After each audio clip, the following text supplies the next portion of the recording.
Բարի երեկո հարգելի հետևորդներ, եթերում պրեսինգն է, այսօրվա իմ զրուցակիցը քաղաքական վերլուծաբան Հակոբ Բադալյանն է։ Բարի երեկո, պարոն Բադալյան, շնորհակալ եմ հրավերս ընդունելու համար։ Պարոն Բադալյան, ուզում եմ սկսեմ մի հետաքրքիր թեմայից, դե իշխանությունը վերարտադրվել է, նշանակումներ են անում, որոշումներ են կայացնում ԿՊ-ումով, պիտի լինի ազգային ժողովի նախագահ, տեղակալներով, խմբակցության ղեկավար, բայց ես որպես լրագրող, դուք էլ որ ասում եմ հին մարդ եք, էլի, երբևէ հիշում եք, որ օրինակ որևէ մեկին նշանակեին ազգային ժողովի նախագահի պաշտոնում կամ որևէ մի պաշտոնում եւ ասենք այլ երկրի ղեկավար 1-2 ժամ հետո շնորհավորեր, ողջուներ, խոսքը Ռուբեն Ռուբինյանին ազգային ժողովի պաշտոնում ԿՊ որոշմամբ նշանակելու մասին է, երբ որ միանգամից Թուրքիայից 1-2 ժամ հետո նրա գործընկեր Սեդար Քլեչը շնորհավորում է, ողջունում է, նման բան երբևէ հիշում եք, սա ինչի մասն է խոսում։ Առհասարակ այս ընտրական process-ում շատ բաներ կային, որ երբևէ տեղի չէին ունեցել, այդ թվում օրինակ հաշվելու գործընթացի հենց առաջին ժամերին հայտարարել, որ իշխանությունը հաղթել է, այսինքն այդ աննախադեպ հապճեպությունը մի քանի դրսևորումներ է ունեցել, առավել եւս ձեր նշած դեպքում նույնիսկ չկա որոշում կամ ընտրություն ազգային ժողովի նախագահի պաշտոնում։ Խոսքը ընդամենը որպես նախագահի թեկնածու առաջադրելու մասին է, հասկանալի է իհարկե, որ ֆորմալություն է լինելու ընտրությունը, բայց համենայն դեպս օտարերկրյա պետությունները պետք է հետևեն այդ ֆորմալությանը, օտարերկրյա պաշտոնյաները եւ գոնե համբերեն առավել եւս որը թշնամի պետություն է, քաղաքացիները իրենց սոցհարցումներում բոլոր, այդ թվում ամերիկյան սոցհարցումներով Հայաստանի քաղաքացիների 80%-ը եւ ավելին ագրեսիա են տեսնում, սպասում Թուրքիայից եւ Ադրբեջանից։ Թուրքիայի պարագայում կա թե այդ հանգամանքը, այսինքն հայ-թուրքական հարաբերության գործնականում բացակայության եւ այլն, եւ թե նաեւ Թուրքիայում առավել բարձր է այդ պետականության ինստիտուցիոնալ մշակույթի գիտակցումը։ Թուրքերը դրանով աչքի են ընկնում եւ պետականապաշտության այդ զգացումով իրենց հանդեպ բնականաբար, բայց պաստորեն մենք տեսնում ենք, որ օրինակ Հայաստանի պետական մշակույթի հանդեպ այդ վերաբերմունքը չկա, դա էլ իհարկե գալիս է նրանից, որ հենց Հայաստանի պետական վերնախավ համարվող շրջանակում պետականության հանդեպ այդ մշակույթը չկա, մենք տեսնում ենք այդ մշակույթի դեգրադացում եւ պետականությունը անձով փոխարինելու process։ Եվ զարմանալի չէ, որ Թուրքիան էլ բնականաբար այդ ամենի հանդեպ դառնում է, այսպես ասենք, անզգամ եւ շնորհավորում է մի բանի առիթով, որը դեռ չկա։ Սրանով նաեւ Թուրքիան իհարկե արձագանքով դրսևորում է այն քաղաքական ազդեցությունը, որ ձեռք է բերում Հայաստանի նկատմամբ եւ գուցե նաեւ Քլեչի այդ քայլը շնորհավորել ինչ որ իմաստով անգամ վաղօրոք արտահայտում է այն, որ Ռուբեն Ռուբենյանի ընտրությունը զգալիորեն կախված է եղել նաև հենց Թուրքիայի հետ հարաբերության այդ գործընթացից եւ Թուրքիայի վերաբերմունքից։ Ոչ թե Նիկոլն է նշանակել Ռուբեն Ռուբենյանին, այլ Թուրքիան։ Հաշվի առնելով նաև Ռուբեն Ռուբենյանի անցած ճանապարհը, նա Թուրքիայում սովորել է, կրթվել է, ոչ միայն այնտեղ, ես այսինքն սկզբում Երևանի պետական համալսարանում, այնուհետև Լոնդոնում եւ Լեհաստանում 2017-18 թվականներին նա փաստորեն Հրանտ Դինքի հիմնադրամի Հայաստանի եւ Թուրքիայի միջև փորձի փոխանակման նախագծի շրջանակներում ինչ որ ուսումնասիրություններով է զբաղվել Սաբանջի համալսարանին կից Ստամբուլի քաղաքականության կենտրոնում եւ հիշեցնեմ հեռուստադիտողին դրա հիմնադիրը այդ կենտրոնի համալսարանի Հաջի Օմերն է ազգայնամոլ, որը 1934 թվականին Քեմալ Աթաթուրքի խորհրդով ընտրել է Սաբանջի ազգանունը եւ նույն Աթաթուրքի օգնությամբ զավթել է Ադանայի հայերի անձնական եւ եկեղեցական գույքը ընդհանուր հաշվարկով $100 միլիարդ արժողությամբ եւ այդ համալսարանը բացվել է Սաբանջիի զավակների կողմից նպատակը քարոզչական նպատակն էր, որպեսզի ուսանողներ ներգրավեն օտարերկրացի եւ Թուրքիայի գաղափարների ազգայնական գաղափարների առաջմոմ խմամբ զբաղեն։ Հիմա կարող ենք ասել Ռուբինյանին նշանակել է ոչ թե Նիկոլ Փաշինյանը, այլ Անկարան, որովհետև դրանից առաջ հիշում եք, խոսվում էր, որ Լիլիթ Մակունցը կարող է ազգային ժողովի նախագահի պաշտոնը զբաղեցնի Միացյալ Նահանգներից վերադառնալուց հետո, դիվանագիտական աշխատանքը ավարտելուց հետո, հենց նրա մասին էր խոսվում։ Պնդել կամ անել այդպիսի հավաստիացում ես իհարկե չեմ կարող, բայց ես կարծում եմ, որ Ռուբեն Ռուբինյանի այս նշանակումը կամ ընտրությունը մեծապես պայմանավորված է հենց այն հանգամանքով, որ նա առնչություն ունի հայ-թուրքական կարգավորման գործընթաց կոչվածի հետ, ուսումնառության այդ տարիներին ինչ ոչ տեսանելի process-ներ են եղել կամ չեն եղել, ես դարձյալ չգիտեմ, բայց կրկնեմ իմ խորին համոզմամբ այս ընտրությունը էապես պայմանավորված է հենց Թուրքիայի գործոնով եւ քլեչի այդ շնորհավորանքը, արագ շնորհավորանքը, դա ես կարծում եմ հենց արձագանքն է Անկարայի բավարարված լինելու արձագանքը։ Այստեղ հետաքրքիր է նաեւ Ալեն Սիմոնյանի այսպես օթում կախված մնալը։ Ալեն Սիմոնյանը նույնիսկ նշում էին, որ խոսնակի ազգային ժողովի խոսնակի պաշտոնը լքելուց հետո պետք է նախագահի պաշտոնը զբաղեցնի Վահագն Խաչատուրյանի փոխարեն։ Հիմա նաև իհարկե խոսում են, որ Փաշինյանից նա ինչ որ դիվանագիտական պաշտոն է ուզում ստանալ, որևէ երկրում, նորմալ երկրում ինչ որ դեսպան գնա, հա, այսպես նաև ազատվի ինչ որ բաներից, հիմա չգիտեմ որքանով է դա խոսակցություն, բայց Ալեն Սիմոնյանի հանգամանքն էլ է հետաքրքիր։ Ալեն Սիմոնյանը հիմնականում իր վրա վերցնում էր հակառուսական հայտարարությունները, ճիշտ է։ Որոշ ժամանակ այդպես էր, բայց հետո նաև հիշում ենք, որ Սիմոնյանը բավականին ջերմ վերաբերմունք սկսեց դրսևորել Ռուսաստանի Դաշնության Պետդումայի վերին պալատի նախագահ Մատվիենկոյի նկատմամբ։ Եղավ Մատվիենկոյի այցը Հայաստան, հետո Ալեն Սիմոնյանի այցը Ռուսաստան եւ ինչ որ նաեւ միջազգային ֆորումի առիթով Լավրովի հետ էլ հանդիպում չէ ունեցավ տարբեր, հա։ Այցի շրջանակում այո, քանի որ պաշտոնական էր։ Այսինքն այդ ջերմությունը եւս հիշում ենք։ Կարծում եմ այստեղ նաեւ որոշակի դեր է կատարել այն, որ Ալեն Սիմոնյանը ըստ ամենայնի իրեն կամ բարի ուղիղ իմաստով կամ ճակերտավոր իմաստով չի արդարացրել այդ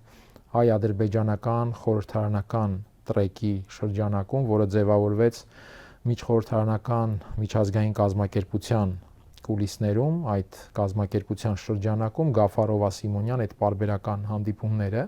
թեպետ Ալեն Սիմոնյանը բավականին մեծ պատրաստակամությամբ ներգրավվեց այդ process-ին, եւ ավելին, եթե հիշենք, նաեւ Սիմոնյանը բավականին ակտիվություն էր դրսևորում Թուրքիայի ուղղությամբ, թե հայտարարությունների, թե նաեւ առիթի դեպքում թուրքական այցերի տեսքով, բայց այս ամենը կարծես թե չի արժանացել բավարար վստահության եւ համարել են, որ Ռուբեն Ռուբինյանը այս տեսանկյունից ավելի վստահելի է եւ կամ չի օգնել նույնիսկ Մատվիենկոյի հետ այդ հարաբերության ջերմացումը կամ գուցե նույնիսկ դա եղել է խանգարող հանգամանք։ Չենք էլ կարող բացառել, որ Սիմոնյանն ինքը շատ լավ պատկերացնելով, որ այդ ադրբեջանական եւ թուրքական տրեկում չի կարողանում վաստակել բավարար վստահություն քաղաքական կարգավիճակի հերանեկարի տեսանկյունից, փորձել է դա հավասարակշռել կամ հակակշռել արդեն ռուսական ուղղությամբ որոշակի այսպես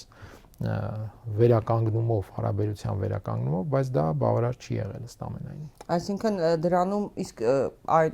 արտաքին հետք այնուամենայնիվ տեսնում եք Ալեն Սիմոնյանի։ Ես կարծում եմ Հայաստանում առհասարակ տեղի ունեցողը մեծապես պայմանավորված է արտաքին հետքով, այդ թվում նաև իշխանության ներսում տեղի ունեցող process-ները, հատկապես այս ընտրությունից հետո, որովհետև այս ընտրությամբ Հայաստանի իշխանությունը առավել մեծ չափի կախվածություն է ստացել արտաքին process-ներից։ Նիկոլ Փաշինյանը ինչու շտապեց, երբ որ 10% անգամ ընտրատեղամասերի բացված չէին ու նման հայտարարություն արեց։ Ինչու արեց դա։ Ինքը տվյալների էր տիրապետում, որ այնուամենայնիվ լուրջ խնդիրներ ունի, ինքը փորձում էր ընկալում առաջացնել, որ իբրև թե հաղթել է, ինքը հրահանգ է տալիս դրանով կենտրոնական ընտրական հանձնաժողովին, ինքը ինչի դա արեց։ Ըստ ամենայնի իրավիճակը վերահսկողությունից դուրս չթողնելու մտավախությամբ կամ մտահոգությամբ, որը դարձյալ ըստիս բխել է արտաքին ինչ-որ ազդակներից։ Ես կարծում եմ, որ Փաշինյանին, այսպես ասած, ոտքի են հանել այդ հայտարարությունը անելու արտաքին միջավայրից։ Ովքեր կարող էին դա անել, թերևս նրանք, ովքեր կարող էին անհանգստացած լինել, որ Հայաստանում կարող է տեղի ունենալ իրավիճակի փոփոխություն, ընդ որում անկայունության մասին չէ խոսքը, որ կարող է լինել անկայունություն, ցնցումներ եւ այլն։ Ես խորապես համոզված եմ եղել, որ Հայաստանում ընդդիմադիր ուժերը բացարձակ չունեն իրավիճակ ապակայունացնելու մտադրություն, որևէ պարագայում, ինքս նաեւ մտադրություն։ Ներուժի հարցը առանձին ապակայունացնելու ներուժ կարծում եմ կա։ Խոսքը ապակայունացնելու ներուժի մասին է, բայց դա իրավիճակ փոխելու կամ իշխանություն փոխելու ներուժի հետ նույնական հասկացություն չէ իմ գնահատմամբ։ Եվ դրա համար է նաև, որ ես ինքս միշտ ապարդյունավետ եմ համարել շեշտադրում անել այսպես կոչված փողոցային process-ների վրա, որովհետև համարում եմ, այդտեղ իրավիճակի որակական փոփոխության ներուժը դեռևս բավարար չէ։ Եվ այս տեսանկյունից կարծում եմ ներողություն, ընդդիմությունը երբեք չի ունեցել այդ մտադրությունը որևէ առիթով ապակայունացնել իրավիճակ։ Բայց իրավիճակը կարող էր ընտրական process-ի հենց այդ նույն ձայները հաշվելու process-ի արդյունքում փոխվել հենց որակական փոփոխության հեռանկարով, ինչը կարծում եմ անհանգստացրել է այն կենտրոններին կամ այն ուժերին, որոնք մեղմ ասած շահագրգռված չեն Հայաստանում այդ որակական փոփոխությամբ։ Ընտրությունը ինքնին ընտրական process-ը դրա մեծ պատեհություն էր։ Ես առիթ եմ ունեցել խոսելու, որ անգամ ողջախոհության կանխավարկածով առաջնորդվելու պարագայում Նիկոլ Փաշինյանն ինքը պետք է ձգտեր օգտագործել այդ պատեհությունը այն ծանր իրավիճակից դուրս գալու համար, որում հայտնվել է ինքը թե որպես իշխանության կրող եւ թե Հայաստանը իր քաղաքականության հետևանքով։ Բայց մենք տեսանք եւ կարծում եմ, որ նա ոչ միայն դուրս չեկավ, չօգտագործեց այդ հնարավորությունը, այլ հակառակը առավել ծանրացրեց այն իրավիճակը, որում ինքն է գտնվում եւ որի հետևանքով նաեւ Հայաստանը։ Պարոն Բադալյան, ուզում եմ խոսենք այս Ռուսաստան-Հայաստան առճակատման պատերազմի մասին։ Մենք հրապարակում ենք արել խիստ հավաստի տեղեկությունների հիման վրա եւ իշխանությունները ոչ մի արձագանք չկա դրան մեր այդ հրապարակմանը, որ Նիկոլ Փաշինյանը արտգործնախարարության միջոցով մի քանի անգամ նախ դիմել է, հայտագիր է ուղարկել, դա նոտա կամ հայերենով հայտագիր է կոչվում Ռուսաստանի արտգործնախարարությանը, որպեսզի կազմակերպեն Նիկոլ Փաշինյան եւ Պուտին հանդիպումը, եւ նաեւ քանի որ Պուտինի ադմինիստրացիայի եւ Փաշինյանի աշխատակազմի միջեւ կա կապավոր անձ, որի միջոցով մշտապես կապն ապահովվել է, նաեւ դրա միջոցով են փորձել կապվել, որպեսզի հեռախոսազրույց ունենան։ Մեր խիստ հավաստի տեղեկություններով Ռուսաստանի արտգործնախարարությանը Պուտինի ադմինիստրացիայից հրահանգել են անպատասխան թողնել այդ հայտագրերը, հանդիպման մասին հայտագրերը եւ որևէ ձևով կապի դուրս չեն գալիս Փաշինյանի հետ, այն դեպքում, երբ որ նախընտրական քարոզարշավի ընթացքում նա հայտարարեց, որ հունիսի 2-րդ կեսին, անմիջապես ընտրություններից հետո կա պայմանավորվածություն, որ Պուտինի հետ հանդիպելու է։ Ըստ դիվանագիտական նույն աղբյուրների նշվում է, որ եթե նման հայտագրերին 3-4 շաբաթվա ընթացքում պատասխան չի տրվում, դա ինստինկտիվորեն արդեն նշանակում է, որ մերժվում է հանդիպման պահանջը կամ հեռախոսազրույցի պահանջը մերժվում է։ Հիմա այս առճակատման մասին խոսենք։ Տեսնում եք արդեն Գևորգ Պապոյանը փորձում է բան անել, բայց տեխնիկական խնդիր է, Փաշինյանն ասում է, չէ, մի ասեք սանկցիա Ռուսաստանի կողմից, դա սանկցիա չի, չգիտեմ, տեխնիկական խնդիր չի, սրա մասին խոսենք։ Ինչ է եղել, Նիկոլ Փաշինյանը փոշմանել է, անհանգստանում է, հասկանում է հետևանքները, ինչ կլինի այս հարաբերությունների նման ձևով զարգացումը։ Իմ կարծիքն այն է, որ հիմա պարզապես Ռուսաստանը Նիկոլ Փաշինյանի, այսպես ասենք, հավեսը եւ ժամանակը չունի։ Մենք տեսնում ենք ինչ է կատարվում ուկրաինական ուղղությամբ, հարվածների ուժգնացում դեպի Ռուսաստան, իսկապես լուրջ ճգնաժամային իրավիճակ, ինչը խոստովանում է նաեւ Ռուսաստանի իշխանությունը իր վարքագծով, ընդհանուր նախագահի մակարդակով, եւ չեմ կարծում, թե Նիկոլ Փաշինյանի ու Հայաստանի խնդիրները հիմա Ռուսաստանի համար էական են առնվազն Պուտինի մակարդակով։ Եվ նաև այդ իմաստով տեսնում ենք, որ ընդհանուր այդ Ալյասկայի Թրամփի հետ պայմանավորվածությունների հարցն է օրակարգում, թե այդտեղ արդյոք ինչ-որ բան է փոխվում եւ եթե փոխվում է ինչ տրամաբանությամբ։ Ըստ այդմ Հայաստանի հարցը արդեն Պուտինի մակարդակով իմ գնահատմամբ այս շրջափուլում բավականին երկրորդական է եւ սրանով պայմանավորված է, որ չկա այդ շփումը Փաշինյան-Պուտին մակարդակով, եթե անգամ եղել է պայմանավորվածություն։ Ամենայն դեպս օրինակ, երբ Փաշինյանը ապրիլի 1-ին այդ հանդիպումից հետո կարճ ժամանակ անց առաջին անգամ հայտարարեց, որ հունիսի 2-րդ կեսին կա պայմանավորվածություն եւ մեկ էլ նախընտրական շրջանում Մոսկվան չի առարկել, որ կա այդպիսի պայմանավորվածություն, այսինքն Մոսկվայից չեն հերքել, որ եղել է այդպիսի պայմանավորվածություն։ Եվ դա նաեւ ինձ բերում է այն մտքին, որ հիմա պարզապես փոխվել են առաջնահերթությունները եւ խնդիրները։ Ինչ վերաբերում է առհասարակ հարաբերությանը, այդ տնտեսական սանկցիաներին եւ այլն, ճակերտավոր իմաստով սանկցիաներին, այստեղ ես կարծում եմ եւ այդ տեսակետս արտահայտել եմ, այդ ամենը աշխատել է Նիկոլ Փաշինյանի օգտին։ Այդ ամենը Փաշինյանին հնարավորություն է տվել կոնսոլիդացնել իր ընտրազանգվածի ոչ միայն ակտիվ, նաև пассив շրջանակներին, որոնք գուցե այլ պարագայում չգնային ընտրատեղամաս, բայց երբ առաջ է բերվել այդ մենք չունենք ելակի հետ փոխելու ինքնիշխանություն սկզբունքը, դա ըստիս ակտիվացրել է նաև այն մարդկանց, անգամ նույնիսկ չեզոք շրջանակների, որոնց հնարավոր չէ ինքել համարի Փաշինյանի էլեկտորատ։ Պուտինը քանի որ սենց մեր Նիկոլի վրա ջղայնացավ, այդտեղ Նիկոլ Փաշինյանը ընտրենք այդ քայլերը Ռուսաստանից, դե ես ներկայացնում եմ իհարկե իմ գնահատականները, իմ կարծիքով այդ քայլերը Ռուսաստանից բերել են նրան, որ Նիկոլ Փաշինյանի քարոզչությունը դարձել է ավելի համոզիչ ոչ միայն իր էլեկտորատի, այլ նաև, ինչպես նշեցի, пассив եւ անգամ որոշակի իմաստով չեզոք շրջանակների համար։ Նրանց սկսել են ասոցացնել առնվազն նվազագույն իմաստով Հայաստանի ինքնիշխանության հետ եւ կարծում եմ դա է բերել նաեւ այն հանգամանքին, որ Փաշինյանը հասարակական տոկոսի իմաստով, ընդհանուր տոկոսի իմաստով պարտվել է ինքն իրեն 2021-ի ցուցանիշի համեմատ, բայց զուտ ֆիզիկական ձայների քանակով 100,000 թե ինչքան ձայն ավելի է ստացել։ Հիմա իհարկե գնահատականները տարբեր են, որ այդտեղ կան խնդիրներ, կեղծված են թե ոչ, սա իհարկե ես քանի որ չունեմ ապացույցներ, պնդում չունեմ, բայց մենք տեսնում ենք, որ կան համոզիչ ինչ-որ գնահատականներ եւ հայտարարություններ։ Այդուհանդերձ իմ կարծիքով հենց սա է նպաստել, որ նա որոշակիորեն ավելացնի իր քվեարկողների թիվը եւ դա է նաեւ նպաստել, որ հավաքի գոնե այնքան տոկոս, որը նրան թույլ է տալիս նվազագույն այս ԲՀԿ-ի հետ կապված այդ հնարքների շնորհիվ 3/5 ապահովել կամ հավակնել մեծամասնության եւ այլն։ Ես որևէ այլ էֆեկտ Ռուսաստանի այդ գործողություններից չեմ տեսնում, մենք նաեւ չենք տեսնում, դա չի բերել հասարակական այնպիսի դժգոհության Փաշինյանի քաղաքականությունից, որը օրինակ կարտահայտվեր ընտրական process-ում։ Եվ այստեղ կա մեկ այլ նրբերանգ։ Ռուսաստանը այդ ակտիվ քայլերը սկսեց կիրառել շաբաթներ առաջ, առավելագույնը շաբաթներ առաջ ընտրական քվեարկությունից։ Այդ ժամանակահատվածը հասարակության վրա չերել կարող թողնել տնտեսական այնպիսի ազդեցություն, որ մարդիկ զգային ծանրությունը եւ սկսեին դրա համար մեղադրել Փաշինյանին։ Այդ ժամանակահատվածը ավելի շուտ թողնում էր էմոցիոնալ ազդեցություն եւ էմոցիոնալ տեսանկյունից դա կարողացավ խաղարկել Նիկոլ Փաշինյանը։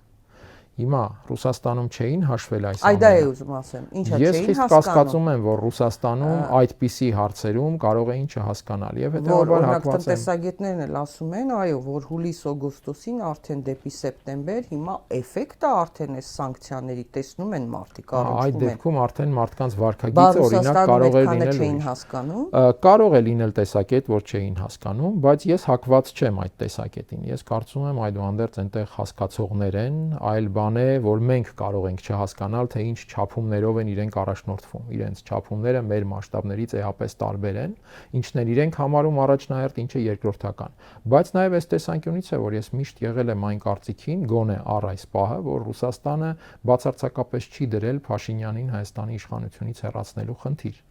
Եվ իրադարձությունների զարգացումը գոնե առայժմ հաստատում է այն տեսակետը կամ այն տեսակետի օգտին է, որ ես արտահայտել եմ եւ ընդորում նաեւ ձեր տաղավարում եւ ոչ միայն հիմա, այլ 2-3 տարի առաջ։ Պարոն Բադալյան, այդ տեսակետի գրողների հետ տեսակետները լսում եմ կարծիքները։ Ես էլ եմ համարում, որ Ռուսաստանը դժվար հաշվարկաչներ եւ նաեւ չեք կարծում, որ Ռուսաստանը ինքն էլ էր տիրապետում եւ գուցե իրենց համապատասխան ինչ-որ ծառայությունների միջոցով սոցհարցումներ էին անում,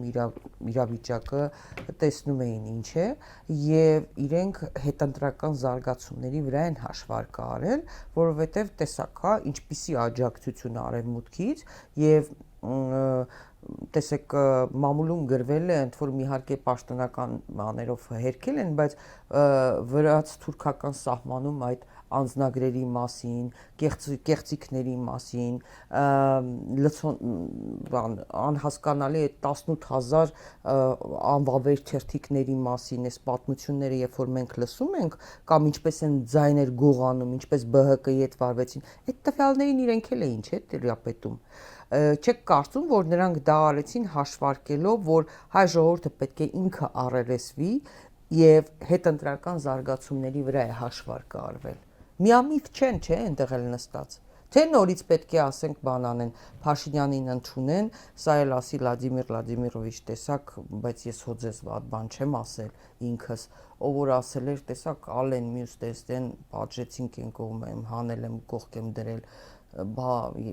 եվրոպացիները ճնշում են, պետք է բան անեմ ու Վլադիմիր Վլադիմիրովիչն էլ ասի, դե գնա աշխատի, հա, այս նույնն է։ Իհարկե Ռուսաստանում միամիտ չեն, այստեղ ես կասկած չունեմ, բայց այդուհանդերձ արդյոք մենք միամիտ չենք, երբ համարում ենք, որ Ռուսաստանում խաչ են քաշել Փաշինյանի վրա եւ հիմա դրել են նրան ամեն կերպ իշխանությունից հեռացնելու խնդիր։ Այստեղ մենք միամիտ ենք, եթե այսպիսի համոզում ունենք, թե ոչ, ես արդեն կասկածներ ունեմ եւ կարծում եմ դա միամիտ համոզում է։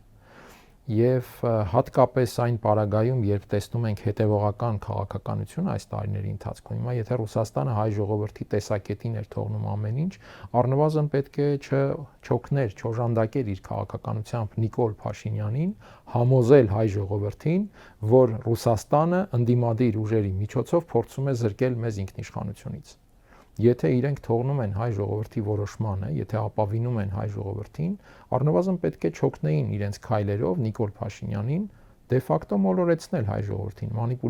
այդ քարոզչական մանիպուլյացիան խաղարկել ավելի համոզիչ։ Ինչու է հայտարարվում ընդդիմության Ռուսաստանի բարեկամներ եւ այլն, որը մենք տեսանք ռուսամետ ուժերի աջակցություն այս ինտերպրետացիայով ներկայացվեց քարոզչական դաշտում։ Դա ինչ տվեց ընդդիմությանը բացի վնասից եւ ինչ տվեց Փաշինյանին կամ ինչով խանգարեց Փաշինյանին բացի օգուտից։ Եվ նաեւ նույնը տնտեսական այդ քայլերի մասով ես նշեցի, երբ արվեցին դրանք ընդ որում այնպիսի ժամանակահատվածում, որ անմիջական ազդեցության տեսանկյունից ժողովրդի մաշկի վրա այդ ժամանակահատվածը զգալի լինել չէր կարող, բայց օրինակ Նիկոլ Փաշինյանին տվեց հնարավորություն ուժգնացնել իր հակաքարոզչությունը ընդդիմության նկատմամբ եւ դարձնել ճակերտավոր իմաստով ավելի համոզիչ։ Այստեղ հարց է առաջանում, լավ, Ռուսաստանն ինչու է անում այդ ամենը։ Իմ պատասխանը հետեւյալն է, որովհետեւ Ռուսաստանում Հայաստանի վերաբերյալ քաղաքականությունը իմ գնահատմամբ դեռ մեծ վերափոխման փուլում է։ Առհասարակ Կովկասի վերաբերյալ քաղաքականությունը։ Եվ այստեղ չափազանց մեծ դեր է ունենալու թե ուկրաինական ուղղությամբ ինչպիսին է լինելու զարգացումը, այնտեղ արդյոք լինելու է որևէ ստրատեգիական հանգրվան այս շրջափուլում, թե շարունակվելու է տակտիկական այս ճակատամարտերի տրամաբանությունը, երբ առավելությունը մի կողմի ձեռքից անցնում է մյուս կողմը։ Այս հարցերով է լինելու պայմանավորված Ռուսաստանի քաղաքականությունը Հայաստանի նկատմամբ։ Եվ երբ այս ամենում կա անորոշություն, Հայաստանի հարցում ստանձնել որոշակի պատասխանատվություն, ես կարծում եմ Ռուսաստանը չի փորձի։ Իսկ երբ իշխանության են գալիս ուժեր, որոնք Ռուսաստանի հանդեպ քաղաքականության իմաստով դիրքավորվում են հրապարակավ որպես բարյացկամ, բարեկամական, կառուցողական հարաբերություն շարունակելու ուժեր, այդպիսով Ռուսաստանին դնում են պատասխանատվության տակ։ Ռուսաստանը այդ ուժերի իշխանության գալու դեպքում չի կարող մանևրել Հայաստանի հարցում։ Իրենց համար հիմա կարևորը Հայաստանի հարցում մանևրել կարողանալն է։ Փաշինյանի իշխանությունը իրենց տալիս է այդ հնարավորությունը, այդ թվում, այսպես ասած, հակառուսականությամբ։ Դա հիմա լավ, Փաշինյանին էլ ինչ է պետք, ունի անվերապահ աջակցությունը Արևմուտքի, Թուրքիայի, Միացյալ Նահանգների, Եվրոպայի, առանձին երկրների, Ադրբեջանի, բոլորի աջակցությունը ունի, ինչին է պետք Պուտինի աջակցությունը։ Ոչ Պուտինն է շնորհավորել, ոչ Չինաստանը, օբյեկտիվ պատճառներով, որովհետև Չինաստանը հիշում է ինչ հակաչինական քայլեր է արել Փաշինյանի կառավարությունը, երկուսն էլ չեն շնորհավորել։ Հիմա ինչ է պատահել, այդքան աջակցություն ունի, ինչի է այսպես ջանք դնում, նյարդայնանում, որ չեն շնորհավորում, որ չեն պատասխանում իրեն, սպասում ունի։ Էթո ԵԱՏՄ-ից դուրս գա, ՀԱՊԿ-ից դուրս գա, ինչ է պատահել։ Ես անկեղծ ասեմ, կասկածում եմ, թե նա առանձնապես մտահոգ է, որ չի շնորհավորել Պուտինը իրեն։ Կարծում եք։ Ես կարծում եմ, այդպես առանձնապես մտահոգության պատճառ այդտեղ չկա իմ գնահատմամբ։ Ես գուցե սխալվում եմ։ Եվ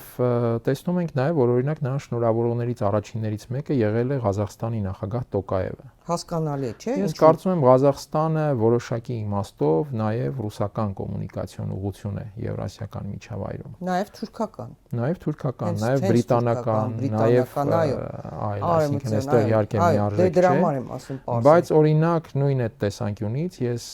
նշում եմ, որ Հայաստանի հարցը այսպես սրելով Ռուսաստանը ստեղծում է առիթ առհասարակ այդ օրակարգերը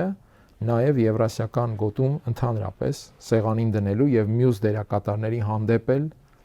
քննարկելու կամ կիրառելու համար։ Այդ թվում Ղազախստանի, որը ըստ իս Ռուսաստանի ամենամեծ մտահոգություններից մեկն է։ Այսինքն այս տեսանկյունից իրավիճակը բարդ է, ես դրա համար եմ նշում, որ այդքան էլ համոզված չեմ, թե Փաշինյանը առանձնապես մտահոգ է Պուտինի շնորհավորանքի բացակայությամբ, որովհետև դա իրական քաղաքականության հետ իմ համոզմամբ կապ չունի։ Եվ իրական քաղաքականությունը մի քիչ ավելի բարդ եւ բազմաշերտ տրամաբանությամբ է շարժվում նաեւ մեր ռեգիոնի հանդեպ։ Տեսեք, երբ որ ասում եմ շնորհավորանք, ես նկատի ունեմ այդ ամբողջ փաթեթը այն իմաստով, որ սանկցիաները շարունակվում են, խորանում են տնտեսական խնդիրները, ինքն էլ շատ լավ հասկանում է, որ այդ Եվրոպական միության խոստումները ոչ միայն զուտ խոստումներ են ու նման խոստումներ տրվել են հետխորհրդային տարբեր երկրներին, որտեղ գունավոր հեղափոխություններ են արել ու ինչ որ խոստումներ տվել, այդ թվում Հայաստանին խոստում են տվել, ինչքան է եկել։ Եվ ավելի, նույնիսկ 34 միլիոն կտան, չգիտեմ, 37 միլիոն եվրո կտան, դա չի փակում խնդիրը։ Չի փակում եւ Եվրոպան այդ շուկաները չի ապահովելու մեզ համար։ Փաշինյանը շատ լավ հասկանում է։ Հիմա լավ, այդ դեպքում ինչու Եվրոպական միությանն ընդառաջել քայլ չես անում։ Ասում ես, մեր ժողովուրդը պատրաստ չի, դրա համար հայտ չենք ներկայացնում։ Դե գոնե այդ արա։ Այստեղ մի Այստեղ խապել ու գցել ժողովրդի գրպանը, բայց եթե քեզ որպես արևմտյան թեկրածուի տվել են այդ ձայնը, բա ժողովուրդը ուրեմն ուզում է Եվրոպական միությանը անդամակցի։ Կարծում եմ, եթե այստեղ որևէ խաբվող կողմ կա, դա Հայաստանի հասարակությունն է, ոչ Եվրոպան, ոչ Պուտինը, հազիվ թե լինեն խաբվող։ Փաշինյանը պետք չէ գերագնահատել որևէ ուժային կենտրոնի խաբելու նրա հնարավորությունը եւ առհասարակ Հայաստանի որևէ իշխանության այդպիսի հնարավորություն։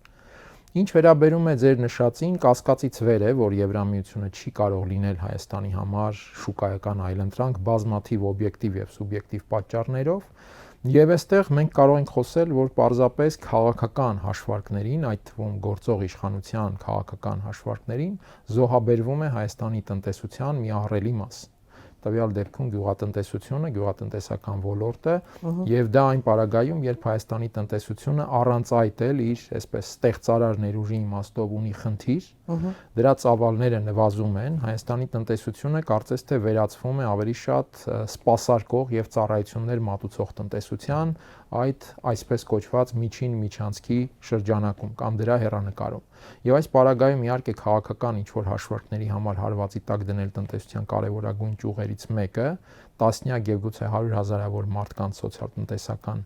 կենսունակությունը, սա մեծագույն քայլ է Հայաստանի տնտեսության դեմ եւ հետեւաբար ինքնիշխանության դեմ։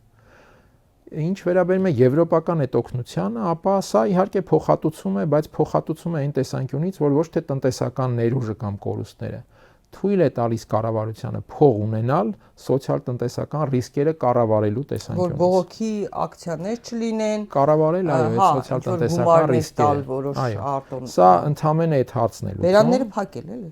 Կոպիտ, այո, եթե ձևակերպենք, այդ տրամաբանությամբ էֆեկտ կարող է լինել ընդհանրապես։ Բողոքը լրացվի, խեղճ։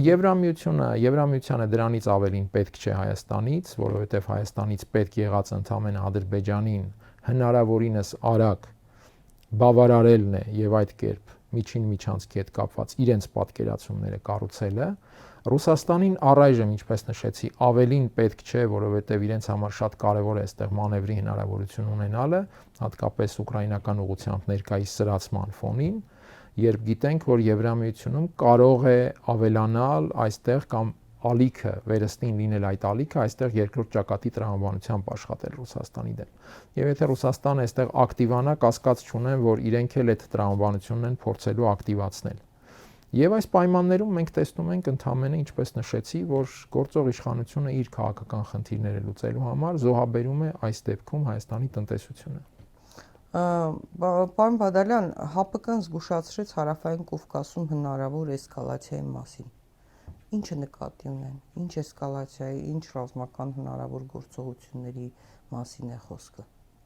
ռազմական միջամտության։ Իհարկե այսօր այնպիսի միջազգային միջավայր է, որ ցանկացած կետում առանց որևէ խոսքի էսկալացիայի վտանգները որ այստեղ էսկալացիա լինի։ Կախված է այն հանգամանքից, թե ինչ իրավիճակ կլինի։ Օրինակ նույն Ռուսաստանին ի վերջո եթե այստեղ ստանան ռազմավարական ռիսկեր, անգամ իրենք կարող են գնալ այդ վաբանկ տրամաբանությամբ, ինչպես գնացին օրինակ Ուկրաինայի պարագայում։ Հա, բայց չի կարող նաև Միացյալ Նահանգները շահագրգռված լինի, որովհետև ըստ էության Իրանի հարցը ոտքին է գցել Թրամփը։ Նահանգների շահագրգռությունը այստեղ էսկալացիայի հարցում ես այդքան էլ բարձր չեմ գնահատի, բայց օրինակ Եվրամիության շահագրգռությունը, բրիտանացիների շահագրգռությունը, այդ թվում իդեպ Թրամփի դեմ, ես համարում եմ շատ բարձր։ Եվ նաև այս տրամաբանությունից ելնելով է, որ իմ գնահատմամբ Ռուսաստանին առավել շահեկան է, եթե Փաշինյանը հնարավորինս պատասխանատվության տակ պահի Եվրամիությանը։ Այդ թվում այդ, ինչպես նշեցի, հայ-ռուսականության գնով, որը իմ համոզմամբ բացարձակ չի պարունակում ռազմավարական տրամաբանություն եւ պարզապես տակտիկական գործողություն է։ Դա ինչպես պետք է անի Փաշինյանը, ընդամենը մի հատ այսպես 1000 ներողություն, բայց ինչ որ բանը, ինչ են ասում, շուրուփ, հա, չգիտեմ, ինչ է, այս ամեն ինչի մեջ մի հատ ոչ մի բան է։ Շատ էական է այն, երբ որ այդ շուրուփը հայտարարում է, որ Ռուսաստանը ուզում է Հայաստանի ինքնիշխանությունը խլել եւ այլն, եւ Հայաստանը ապավինում է Եվրամիության աջակցությանը։ Այստեղ Եվրամիությանը շատ դժվար է հրաժարվել աջակցել Հայաստանին, հատկապես նշեցի, որ ունեն իրենց շահերը, եւ Եվրամիությունը որոշակիորեն այո հայտնվում է պատասխանատվության տակ։ Եթե այդ ամենը չլիներ, իրենք ես կարծում եմ շատ մեծ հնարավորություն ունեն նաեւ ՆԱՏՕ-ի գծով աշխատել Ադրբեջանի միջոցով հերթական ապակայունացումը հրահրելու ուղղությամբ։ Թուրքիայում ՆԱՏՕ-ի գագաթնաժողով է լինելու, միջոցառումներ են լինելու, պատրաստվում են։ Ինչ սպասումներ կան, նպատակը ինչն է, ինչ տեսակետներ կան։ Նախորդի վերաբերյալ նաև Իսրայելի անունն էլ հիշատակենք որպես այստեղ ապակայունացմամբ շահառու առանցքային դերակատարներից մեկը, այդ թվում իհարկե Իրանի համատեքստում։ ՆԱՏՕ գագաթնաժողովում Իրանի, Թուրքիայի նաև, հա, այսինքն հայ։ Որպես գլխավոր թիրախ նպատակ եմ դիտարկում, այո, իհարկե նաև կա Թուրքիայի հանգամանքը։ ՆԱՏՕ գագաթնաժողովը ինձ թվում է առանցքայինն այն է, թե Միացյալ Նահանգների ու մյուսների հարաբերությունը ինչ ընթացք է ստանալու։ Մենք տեսանք, որ այդ մեծ յոթնյակի գագաթնաժողովից հետո հայտարարեցին, որ Թրամփին բերել են Ուկրաինային աջակցության իրենց մոտեցումներին դաշտ եւ հրաժարվել է իր նախկին այդ հակոտնյա դիրքորոշումներից։ Այստեղ կան կասկածներ կամ հավանականություն դիտվում է, որ Թրամփը պարզապես փորձում է Կոնգրեսի միջանկյալ ընտրությունից առաջ հնարավորինս փափուկ հարաբերություն ունենալ Եվրատլանտյան միջավայրում այդ պայմանական ասած գլոբալիստական թևի հետ եւ չեմ բացառում, որ այդ տրամաբանության շրջանակում լինի նաեւ ՆԱՏՕ գագաթնաժողովը, բայց բուն իրադարձությունները այդ թվում նաեւ ՆԱՏՕ-ի առնչությամբ ես կարծում եմ կլինեն արդեն 2027 թվականին, երբ պարզ լինի թե Միացյալ Նահանգներում ինչ տրամաբանությամբ է հանգուցալուծվում կոնգրեսի այդ միջանկյալ ընտրությունը։ Սա ինչ եմ հարցնում, հատկապես Կայա Կալասի ու որոշ եվրոպացի եվրոչինովնիկների հայտարարությունները հաշվի առնելով, որ սկսել են եւս մեկ անգամ շեշտել Թուրքիայի կարևոր դերը այս տարածաշրջանում Հարավային Կովկասում, նրա առանցքային նշանակությունը, դերը եւ ՆԱՏՕ-ի գագաթնաժողով է լինելու այս տրամաբանության մեջ դիտարկենք, հա, վերարժևորվում է Թուրքիայի դերը տարածաշրջանում դրանով, որովհետեւ հասկանալի է, որ Եվրոպայից բոլոր ծրագրերում Թուրքիան կարևորագույն օղակ է եւ կարևորագույն նշանակություն է տրվում Թուրքիային։ ընդ որում նաև ի հակադրություն հենց Ռուսաստանի։ Ինչ են անում տարածաշրջանից դուրս մղելով Ռուսաստանին եւ զսպելով Իրանին, Թուրքիային բերվում են առաջին պլան։ Դե իհարկե մեծ կախվածություն ունեն Թուրքիայից եւ թուրքերը տարիներ շարունակ դա բավականին հմուտ կարողանում են օգտագործել։ Այս տեսանկյունից Եվրոպայի վարքագծում որևէ նոր բան չկա եւ իհարկե հայտարարում են, որ բանալի պետությունը այս ռեգիոնի ուղղությամբ Թուրքիան է իրենց համար։ Հատկանշական է, որ Թրամփն էլ այս ՆԱՏՕ գագաթնաժողովին ընթառաջ արեց որոշակի ռևերանսներ Թուրքիայի ուղղությամբ, հայտարարեց, որ հնարավոր է F-35-երի վաճառք տեղի ունենա։ Էրդողանի հասցեին դրական շատ արտահայտվեց, այո, եւս մեկ անգամ գովերքությունը, այո, եւ նաեւ խոսեցին, որ հնարավոր է շարժիչներ մատակարարեն Թուրքիային $700 միլիոն, եթե չեմ սխալվում, արդեն թուրքական կործանիչների արտադրության համար։ Այստեղ իհարկե կա նաեւ Իսրայելի հանգամանքը, որովհետեւ անկասկած փոխվում է Միացյալ Նահանգներ Իսրայել հարաբերության տրամաբանությունը եւ սա եւս շատ բարդ ու ծանր գործընթաց է լինելու։ Եվ այստեղ Թուրքիայի դերը նահանգների համար անշուշտ կա, բայց նաև անկասկած է, որ Վաշինգտոնը եւս Թուրքիայի հանդեպ ազդեցության առումով մրցակցության մեջ է Բրյուսելի հետ կամ եվրոպական դերակատարների հետ։ Եվ ՆԱՏՕ գագաթնաժողովին ընթառաջ այդ հայտարարությունները այդուհանդերձ խոսում են նաև այս մրցակցության մասին, թե ի վերջո Թուրքիան ում ռազմավարական ազդեցության տակ է ավելի շատ լինելու Վաշինգտոնի, թե Բրյուսելի կամ ում գործընկերն է ավելի շատ լինելու։ Եվ թեպետ նշեցի, որ հնարավոր է Թրամփը որոշակիորեն փորձի մեղմել հակադրությունը Եվրամիության հետ կամ այդ գլոբալիստական էլիտաների հետ, հաշվի առնելով կոնգրեսի միջանկյալ ընտրությունը եւ այն բարդությունները, որ ինքը ունեցավ Իրանի դեմ պատերազմից հետո։ Բայց դա լինելու է, կարծում եմ, ժամանակավոր բնույթ եւ այն ստրատեգիական դիմակայությունը Եվրոպա Միացյալ Նահանգներ, որ ձևավորվեց վերջին տարիներին, կարծում եմ դա միայն ու միայն խորանալու է եւ նահանգները չեն հրաժարվելու այն քաղաքականությունից, որ հատկապես ակնառու դարձավ Թրամփի պարագայում։ Այս տեսանկյունից Թուրքիան իհարկե մի կողմից կարող է օգտվել այս մրցակցությունից, իր հանդեպ մրցակցությունից։ Մյուս կողմից սակայն սա եւս մարտահրավեր է թուրքերի համար։ Այլ հարց է, որ իրենց ներքին որակները, կարողությունները իրենց թույլ են տալիս այս մարտահրավերները արդյունավետ կառավարել եւ օգտվել դրանցից։ Պարոն Բադալյան, մենք ինչից սկսեցինք, չէ՞, մեր զրույցը Թուրքիայի միջամտությունը մեր ներքին գործերին, դրանից առաջ նաև հիշեցնեմ Հական Ֆիդանի հայտարարությունները, Էրդողանի հայտարարությունները, Թուրքիայից այլ պաշտոնյաների, Ադրբեջանից հայտարարությունները, աջակցությունը Նիկոլ Փաշինյանին ընտրություններից առաջ, քարոզարշավից առաջ։ Սա չի նշանակում, որ նաև հաշվի առնելով եվրոպական, հատկապես եվրոպացիները ավելի ջանասիրությամբ ամեն ինչով աջակցում են։ Մեդիաները նայում ես, տեսնում ես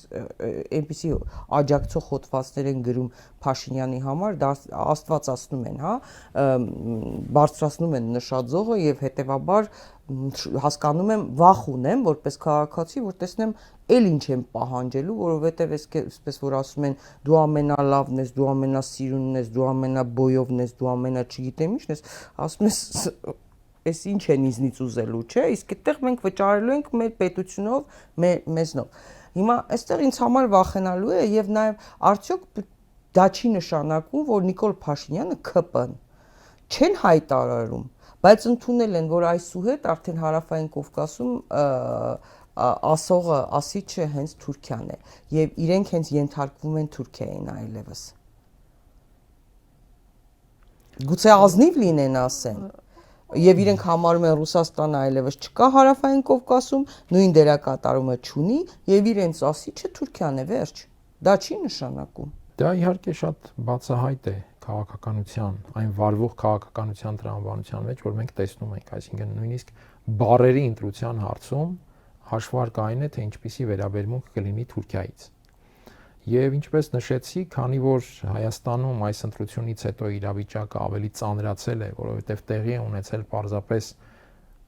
իշխանության ապալեգիտիմացում նաև ընտրական process-ի մակարդակով, որովհետև իշխանության բովանդակության մակարդակով ապալեգիտիմացում տեղի է ունեցել վաղուց, բայց գոնե կար ընտրական լեգիտիմության հարցը։ 21-ից հետո գոնե այդ հարցը կար։ Եվ հիմա նաև ըստ էության քանդվել է ընտրական լեգիտիմությունը։ Եվ սա բնական է ավելի ծանրացնում է իրավիճակը, իսկ ծանր իրավիճակում բնականաբար արդեն տվյալ պահի իշխանությունը թեքվում է այն կողմ, որտեղ նժարը ավելի ծանր է։ Այսօր process-ները ունեն այն տրամաբանությունը, որ ծանր է Թուրքիայի նժարը, եւ իրենք թեքվում են այդ կողմ։ Այսինքն Հայաստանում հիմա որոշումների վրա ազդեցություն ունի Թուրքիան, ոչ թե Ռուսաստանը։ Ավելի դա պետք է տակտիկական իմաստով, այո, ավելի մեծ ազդեցություն ունի Թուրքիան։ Հետևաբար արդեն իսկ բացահայտ, երբ որ ասում են գնում ենք դեպի արևմուտք, դա նշանակում է այն ինչ որ ասում էին քաղաքական գործիչները ընդդիմադիր վերլուծաբանները, դա նշանակում է գնում են Թուրքիա։ Դա դատարկ քարոզչություն է։ Մեծ հաշվով ոչ մի տեղ էլ չեն գնում։ Մեծ հաշվով ընդհանրապես սպասում են հետեւյալը, ով է գալու։ Սա է նաև Հայաստանի իրավիճակի ամենածանրը, երբ Հայաստանը պարզապես սպասում է, ով է գալու եւ իրեն էլի կոպիտ չնչի տիրություն անելու։ Սա մեծագույն խնդիրն է, որի մեջ մենք գտնվում ենք։ Եվ այս տեսանկյունից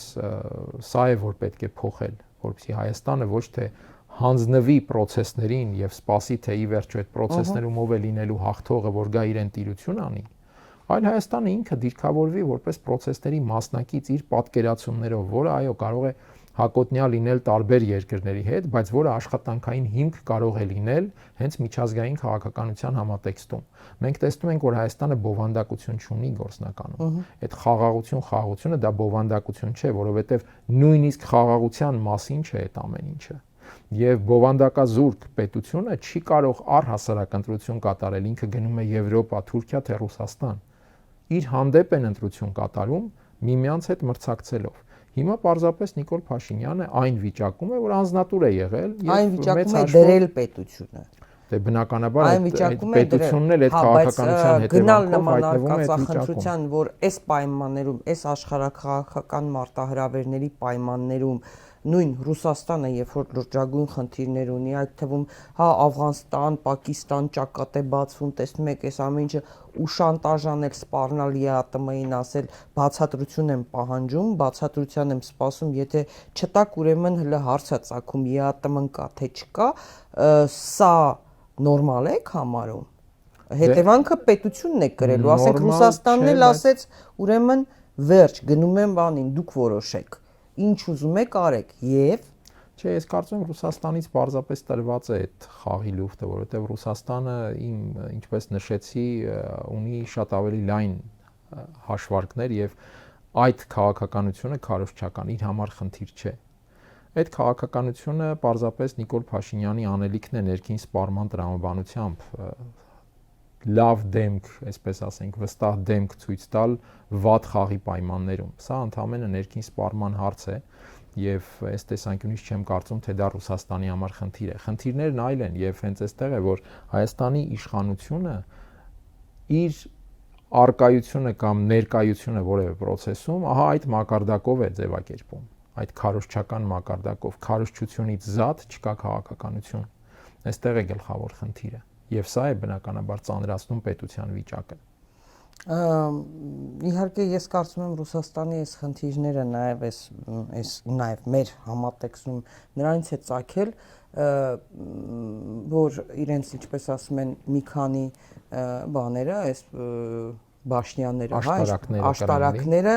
իրար հետ լեզու չեն գտնում։ Ինձ թվում է հիմա էլ նույն վիճակն է եւ իմ կարծիքով դա բնորոշ է բոլոր երկրներին, բայց Ռուսաստանին հատկապես ես ինչքան տեսնում եմ, ասենք այդ աշտարակները իրար հետ ոչ միայն լեզու չեն գտնում, այլ բացահայտ առճակատման մեջ են մտնում, որը բերում է իրենց քաղաքականության նման հետևանքներին, լինի Ուկրաինայում, պատերազմում, թե ուղղակի սովորական դիվանագիտական հարաբերություններում կամ Մեծ հաշվով նույնը տեսնում ենք նաև արևմուտքում, այսինքն ինչ պայքարի մասն է խոսքը Թրամփի եւ այդ պայմանական ասած գլոբալիստների միջև։ Դարձյալ դա էլ Եվրատլանտյան միջավայրի աշտարակներն են։ Բայց այնտեղ բովանդակային հասկանում լիբերալների եւ պահպանողականների նաև Թրամփի վարչակազմում բայց սա անձնավորված է նույնիսկ, այս ինչի, ասենք Լավրովյան, չգիտեմ, դե ամեն պետության մեջ, ամեն միջավայրում դրսևորվում է ըստ տվյալ մշակույթի, տվյալ միջավայրի հաստատված մշակույթի պատմական ավանդույթների եւ այլն, այստեղ անձնավորվածությունը բավականին բարձր է եղել Ռուսաստանի պարագայում դա է Սա նաև կարծում եմ բնորոշ է այդ համաշխարհային ճգնաժամին, բոլոր տեղերում է արկա այդ ճգնաժամը եւ զարմանալի չէ, որ այդ ներքին մրցակցությունը կա եւ դրա համար է նաև, որ չափազանց կարեւոր դառնում է հենց այդ հանգամանքը։ Մենք մեզանից ինչ ենք ներկայացնում։ Եթե մենք մեզանից ներկայացնում ենք ընդամենը այն, որ անձնատուր ենք եւ համաձայն ենք ով էլ որ հաղթի դրսում գա եւ մեր հանդեպ ազդեցություն հաստատի, մենք այստեղ բնականաբար հայտնվում ենք արդեն այսպես քամու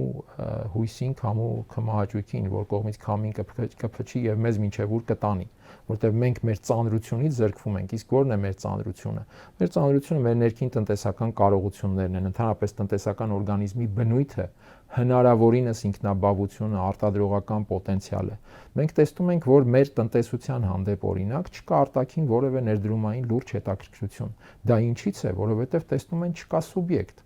Ներդրողները ընդհանրապես ամենազգայուն միջավայրն են համաշխարհային շերտում։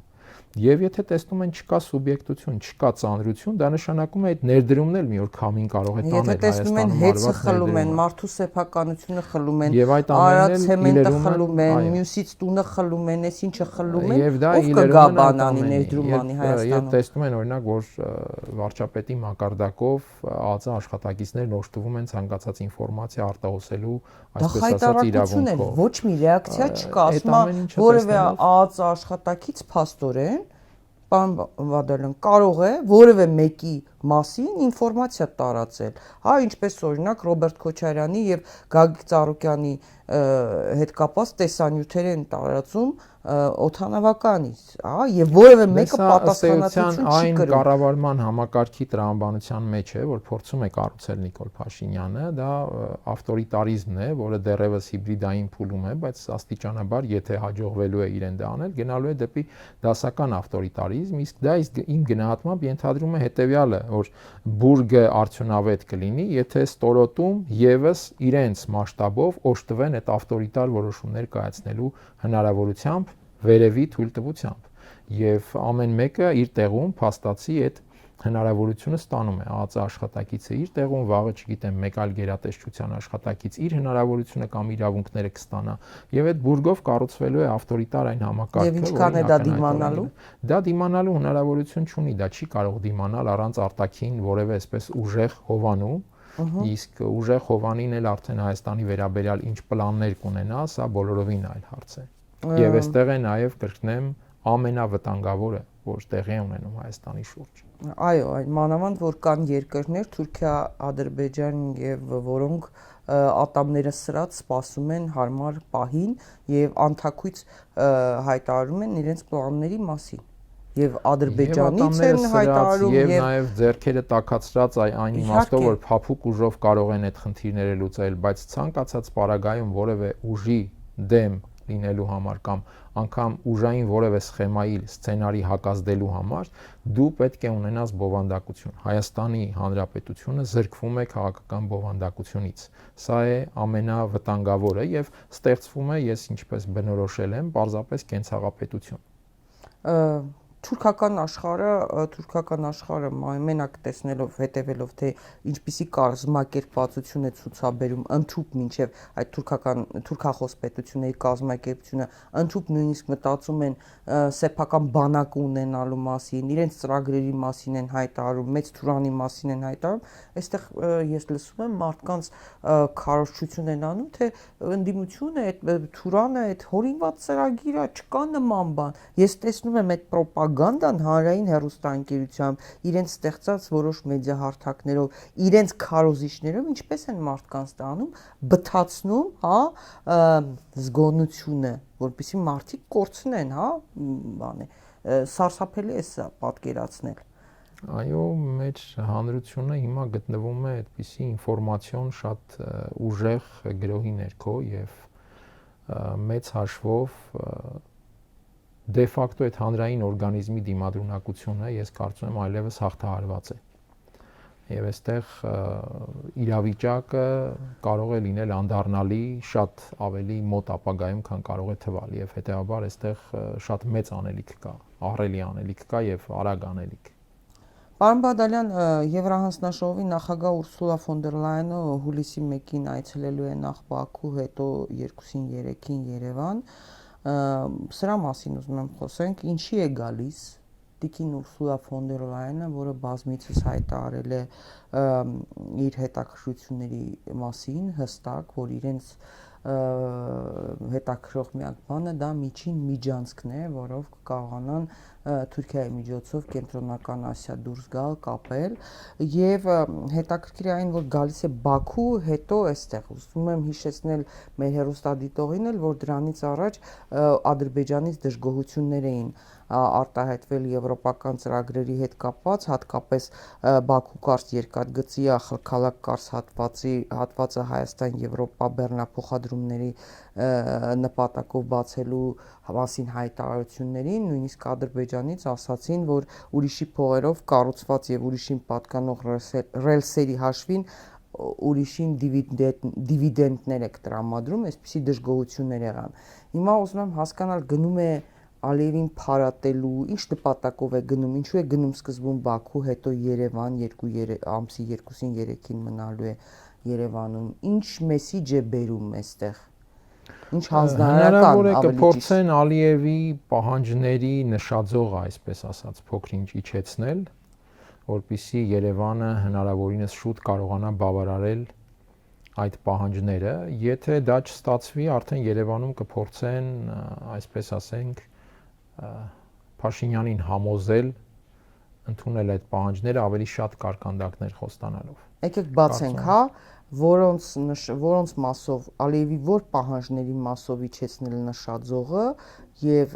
սա փորձենք բացատրել, որովհետեւ այնտեղ պահանջները շատ են, ընդ որում ադրբեջանցիները ասում են նաեւ կան բանավոր պահանջներ, բացի այդ գրավորը, սահմանադրության փոփոխություն եւ այլն, կամ ադրբեջանցիների վերադարձ, որի մասին հայտարարում են, նաեւ ասում են այլ պահանջներ կան, ուղղակի Փաշինյանը խնդրել էր դեռ չհայտարարենք ընտրություններից առաջ, որ ընդվզում չլինի։ Բացատրեք ինչ նշաձողի մասն է, ինչ է անելու, Ալիևը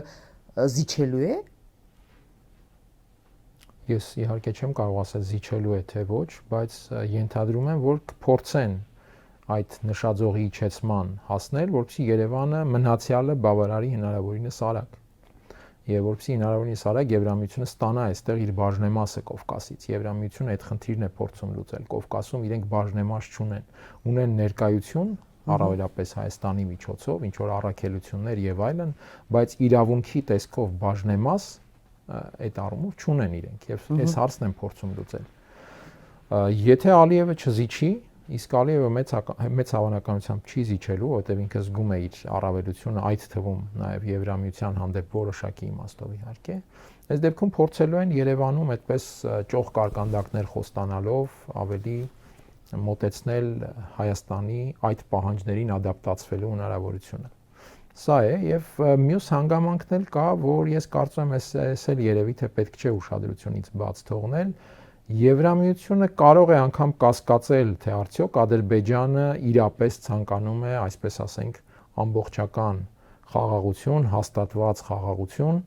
եթե անգամ իր բոլոր պայմանները բավարարվում են, որովհետև մենք լսեցինք, որ Ադրբեջանի այդ կրթության եւ գիտության նախարարը հայտարարում էր, որ այդ ադրբեջանցիների վերադարձի հարցը ընդհանուր ինքնության խնդիր է, ադրբեջանական իրենց այո նշեց, որ ռազմավարական առաջնահերթությունը եւ ադրբեջանական երիտասարդության դաստիարակության եւ հանրային ինքնության խնդիր։ Ինչն է զարմանալի, ասել են բոլոր մեջլիսի ներկայացուցիչներով, խոսնակներով։ Հարցը հետեւյալն է, եթե խոսքը ինքնության խնդրի մասին է, բնականաբար այդ խնդրի որևէ այսպես հաստատուն լուծում, դա այդ խնդիրը ավելի կարեւոր է դառնում որպես process եւ ոչ թե լուծում։ Եվ Եվրամիության համար սա էլ կարող է մտահոգիչ լինել, որովհետեւ եթե այդ process-ը շարունակվում է, իրենց այդ խնդիրները լուծելու հնարավորություն չեն ունենալու։ Իրենց որևէ մեկը Ադրբեջանը եւ Թուրքիան չեն տալու բաժնեմաս Կովկասից, եթե այդ խնդիրը շարունակում են, եթե իրենք աշխատում են այդ տրամաբանությամբ։ Եվ այս տեսանկյունից կարծում եմ ֆոն դեր Լայենը փորձելու է Ադրբեջանում այս հարցերը եւս լուծել։ Այսինքն ձայնը իջացնել մի քիչ ադրբեջանցիների, այսպես ասեմ, բայց դա չի նշանակում, որ նրանց նպատակները փոխվել են ծրագրերը։ Նպատակները չեն փոխվելու իհարկե, բայց հարցն այն է, թե ինչ առևտուր տեղի կունենա այդ պահին։ Տեսնենք ինչ է։ Եվ ուզում եմ նաև հետաքրքիր էր Ֆրանսիայից հերթական հայտարարությունը եղավ Ֆրանսիայի խորհրդարանի պաշտոնական կայքում փաստաթուղթ հրապարակվեց, որում անդրադարձ եղավ Լեռնային Ղարաբաղում Ադրբեջանի գործողություններին, հարձակումներին եւ այլն եւ բավական սուր գնահատականներ ու Ադրբեջանը կոշտ արձագանքեց, եթե Ադրբեջանը բանի տեղ չի դնում, հա, Փաշինյանի կամ այստեղից որևէ հայտարարության, ապա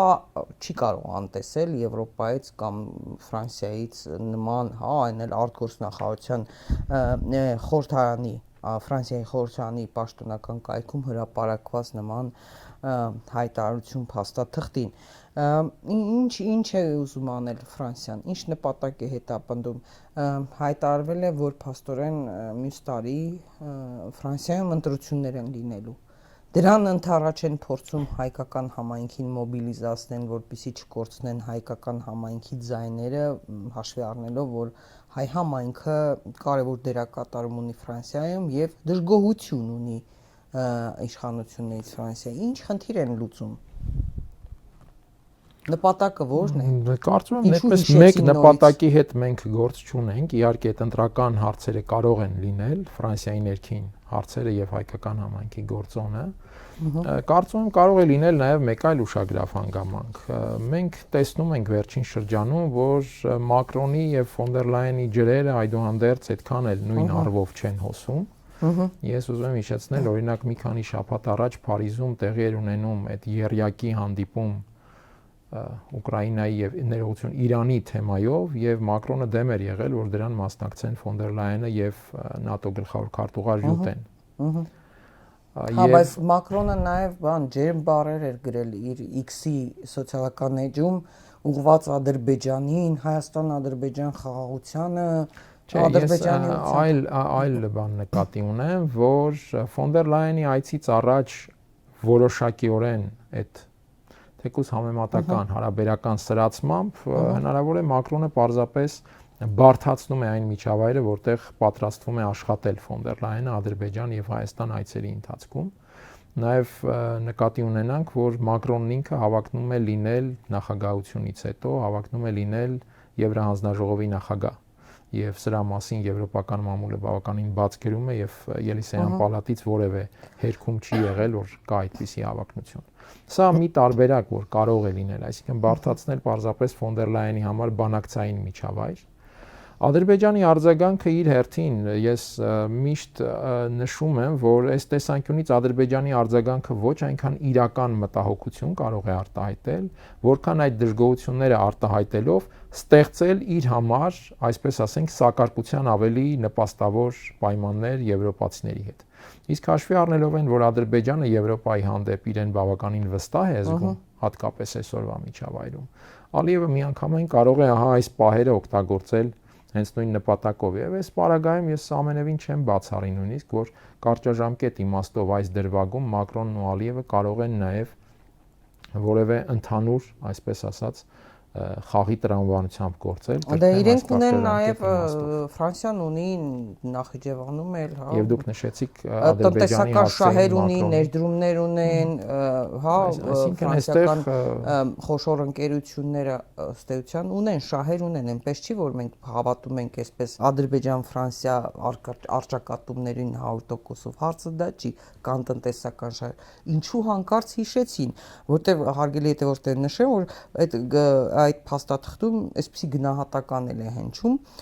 բառացի եմ մեջբերում, փաստացիորեն ադրբեջանական հարձակումը հանգեցրել է շուրջ 120,000 հայերի զանգվածային արտագաղթին, Ադրբեջանի զինված ուժերը անկանոն կերպով ռմբակոծել են մայրաքաղաք Ստեփանակերտը եւ քաղաքացիական բնակչությամբ բնակեցված այլ տարածքներ։ Այս տեղահանվածներին գումարվում են նաև այն շուրջ 30,000 անձինք, որոնք արդեն իսկ փախուստի էին դիմել մինչև 20 թվականի ադրբեջանական հարձակման հետևանքով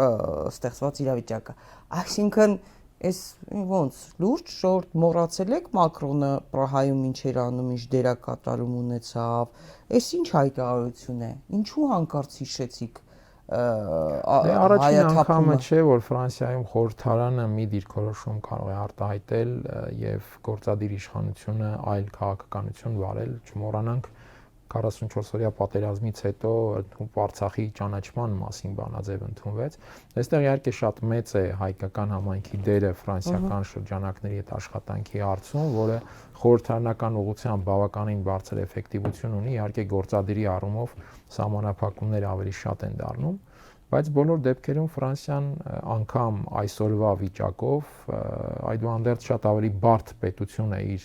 կարողությունների եւ քաղաքական համակարգի տեսանկյունից, այնպես որ զարմանալի չէ, երբ կարող է խորհրդարանում այսպիսի բանաձև լինել եւ հետո դա օգտագործի գործադիր իշխանությունը այլ տրամաբանությամբ։ Ես նշեցի, որ ամենևին չեմ բացառում եւ պատահական չեմ համարում, որ ֆոն դեր Լայենի այդ ռեգիոնալ այցից առաջ այսպիսի թեմա է հայտնվում դաշտում, որը իմ գնահատմամբ գուցե սխալվում եմ, բայց Ադրբեջանին ավելի շատ տալիս է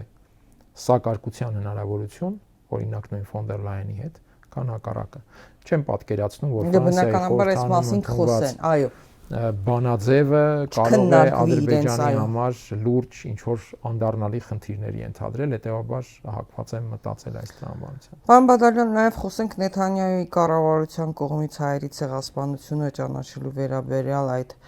որոշման մասին, որը լայն քննարկման դեպք տվեց, որովհետև զարմանալի էր, որ այսքան տարի հետո Իսրայելը նման քայլ է գնում։ Իհարկե ողջունելի, իհարկե դա կարևոր նշանակություն ունի, բայց պետք է նաև հասկանանք դրա ամբողջ ենթատեքստը, որովհետեւ մենք կարողանանք հետևություններ аնել, որովհետև Իսրայելի համար նաև այսպես պարզունակ ասած, ասում էին նույնիսկ խանդի դրսևորումներ էր, որովհետև իրենք ուզում էին, որպեսզի հոլոկոստը դա աշխարհում այդ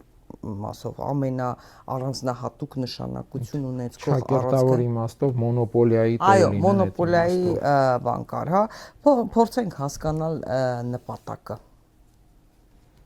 Իմ կարծիքն այն է, որ առաջ է բերվում մի խաղաքարտ, որի հանդեպ զգայուն են ռեգիոնալ մի շարք դերակատարներ, եւ այդ խաղաքարտը այդ իմաստով փաստորեն հնարավորություն է տալիս Նեթանյահուին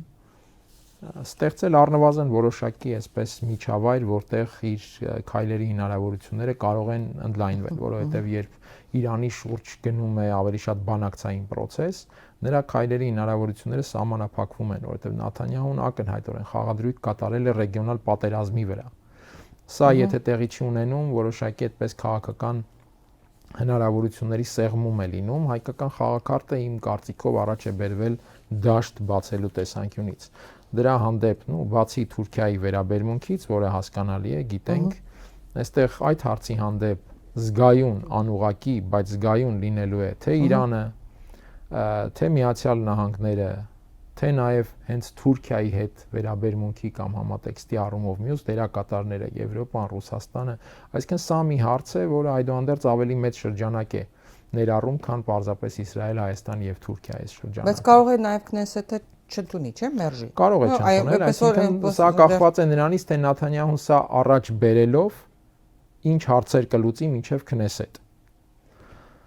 Եվ ըստ իս սա սրանով է պայմանավորված, որ ձեռքը տանում է այսպես ասած հայկական խաղաքարտին, ընդ որում իմ համոզմամբ այդպես պատկերավոր թող չհնչի իր արյունոտ ձեռքը, որովհետև Նեթանյահուն ինքը հենց այս պահին ըստ էության Գազայում փաստացի ցեղասպանություն իրականացրած է։ Հիշեցրեց Թուրքիայի գործնախարարությունը։ Եվ սա նույնիսկ այդպես շատ հարաբերական եւ հակասական զգացում է առաջացնում, թե ով է ճանաչում մեր ցեղասպանությունը եւ անշուշտ համամարտկային տեսանկյունից ցանկացած ճանաչում շատ կարեւոր է։ Մյուս կողմից, երբ ճանաչում են այսպիսի դերակատարներ, սրա հանդեպ վերաբերմունքը իսկապես դառնում է բավականին հակասական եւ բազմիմաստ, թե ինչ նպատակով է դա արվում։ Վերջում խոսենք նաեւ ներքաղաքական վիճակից, սահմանադրական դատարանի լսումներն են, ընդդիմությունը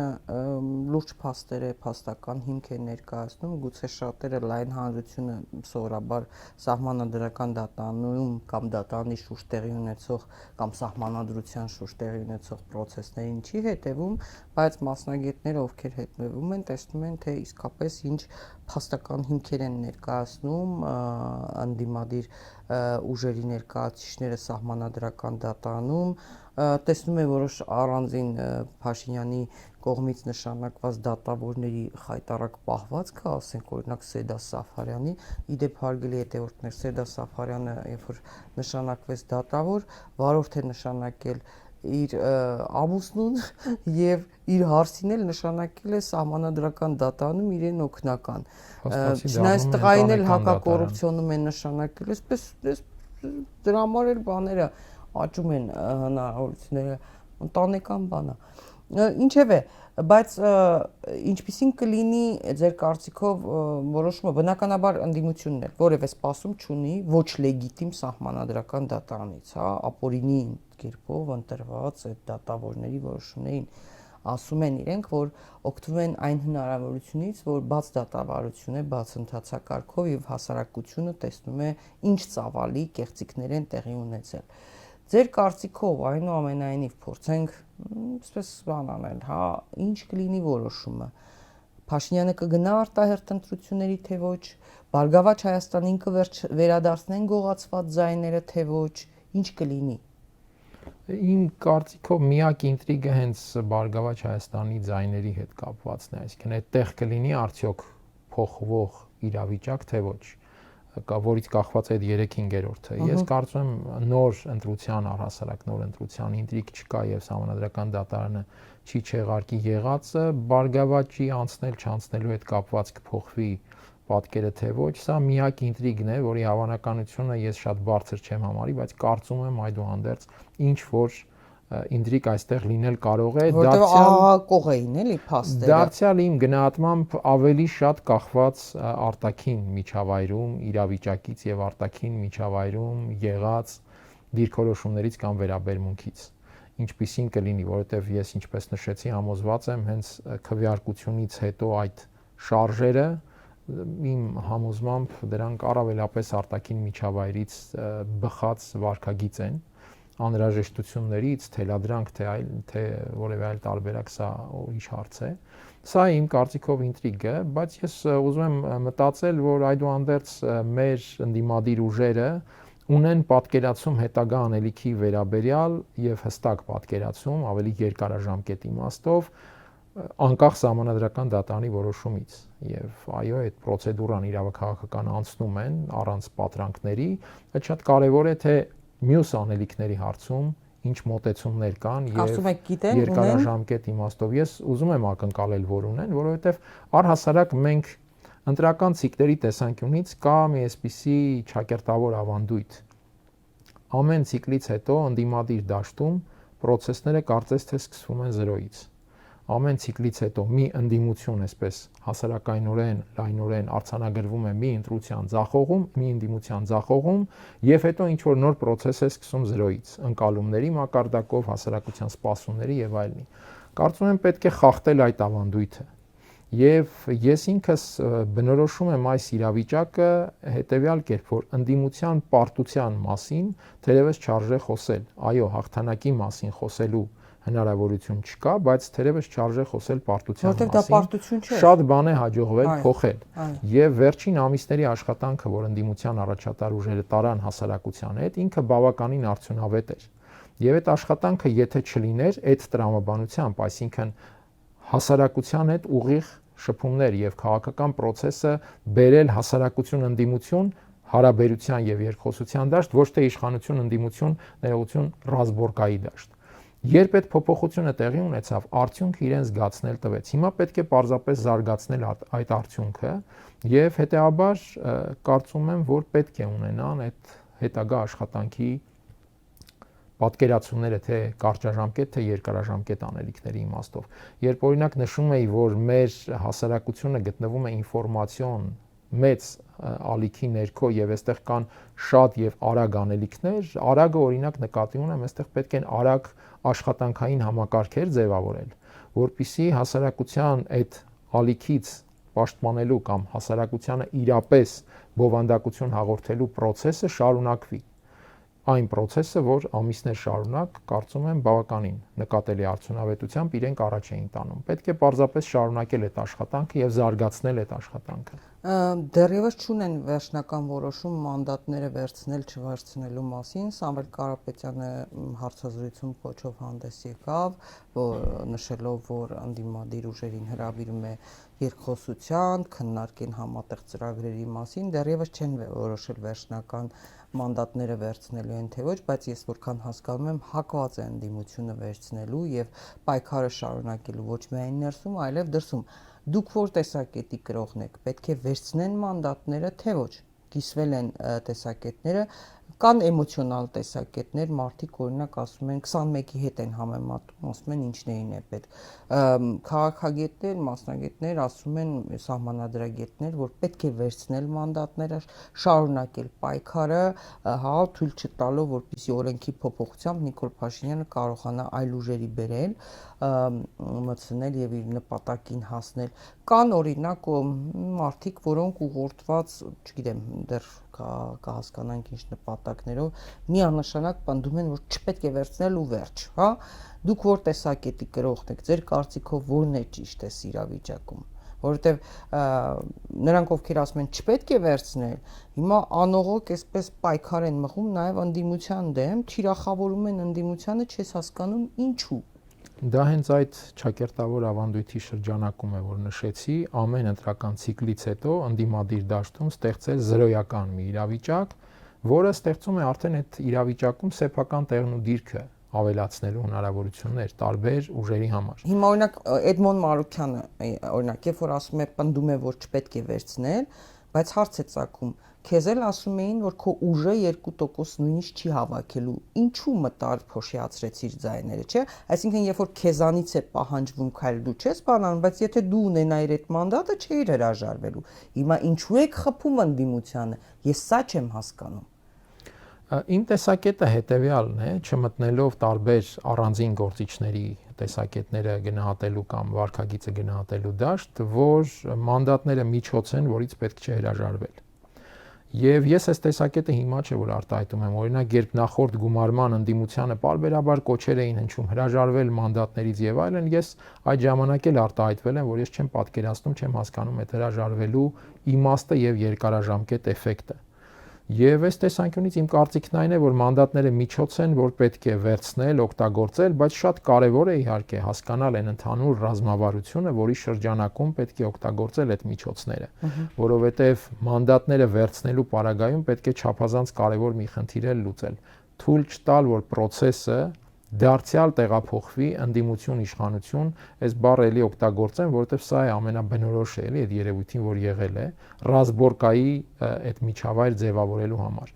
Այս խնդիրը պետք է լուծել, թույլ չտալ այս ռազմորկան եւ մանդատները վերցնելով այդուհանդերձ process-ը պահել ընդդիմություն, հասարակություն, խոսակցության ինտենսիվացման իշխանության օրակարգի մեջ, մանավանդ որ ասում են հələ եկեք հալներդ կտեսնեք, ձևավորել սեփական օրակարգը, մանդատները ծառայեցնել դրան։ Ես կարծում եմ դրա հնարավորությունը կա եւ այդ հնարավորությունից պետք չէ հրաժարվել։ Շնորհակալ եմ։ Ներողություն Կարապետյանի այդ խոսքերում մի հետաքրքիր հանգամանք կար, այո, եւ այստեղ շատ կարեւոր էր հայտարարությունը իմ գնահատմամբ, որ ի վիճակի են կայացնել սեփական որոշումներ, չընթարկվելով դաշտ նետվող նարատիվներին։ Սա շատ կարևոր է առհասարակ մեր քաղաքական process-ում, որովհետև ցավոք սրտի մենք ունենք մի իրավիճակ, երբ քաղաքականություն թելադրվում է ընդհանուր Facebook-յան ստատուսներով։ Սա շատ վտանգավոր է, այսինքն Facebook-յան այդ ստատուսները, որոնք կարելի է ստանալ, որոնց շուրջ միջավայր կարելի է ստանալ ամենատարբեր վիրտուալ տեխնոլոգիաներով եւ AI-ով գրած վիրտուոզությամբ, սրանք թելադրում են քաղաքականություն։ Հետևաբար Հայաստանի համար շատ կարևոր է այդ խնդիրը դուրս բերել, այսինքն դաշտը դուրս բերել դրանից եւ քաղաքական սուբյեկտները կայացնեն որոշումներ եւ ոչ թե իրենց որոշումները ձևավորեն ըստ սոցիալական ցանցերի։ Սա մեծագույն խնդիր է։ Մենք ի վերջո 2018-ից հետո ինչու ունենք 18-ին կուտակված դրական էներգիայի մսխելու, անփառունակ եւ ողբերգական ձևով մսխելու այս հետևանքը, որովհետեւ 18-ից հետո Հայաստանը կառավարվում էր հենց այդ տրամաբանությամբ, ըստ Facebook-յան տրամադրությունների եւ գրառումների, ըստ լայքերի։ Այս որոշումը, այս ելույթը ավելի շատ է լայքերի արժանանում, թե ոչ։ ըստ դրա Հա, բայց այդ լայքերն էլ օրինակ նույն Նիկոլ Փաշինյանը, որ հայտարարում էր, բացահայտվեցին, չէ՞, բոլորը, ասենք պակիստանցիների, բան թրաֆիկ են առնում, կեղծ լայքերի, սրտիկների, պակիստանցիներ, հնդիկներ, ուկրաինացիներ, կեղծ թրաֆիկներով տպավորություն են թողնում, որ տեսեք, օ, ինչ լսարանում է։ Դե երբ տրամաբանությունը ձևավորվում է, արդեն դրա շուրջ սպասարկող ենթակառուցվածքները ձևավորվում են։ Շնորհակալ եմ, պարոն Բադալյան, ինչպես միշտ շատ հետաքրքիր զրույցի համար, հարգելի հետևորդներ, հիշեցնեմ իմ զրուցակիցներ քաղաքական վերլուծաբան Հակոբ Բադալյանը, կհանդիպենք, հաջողություն ձեզ։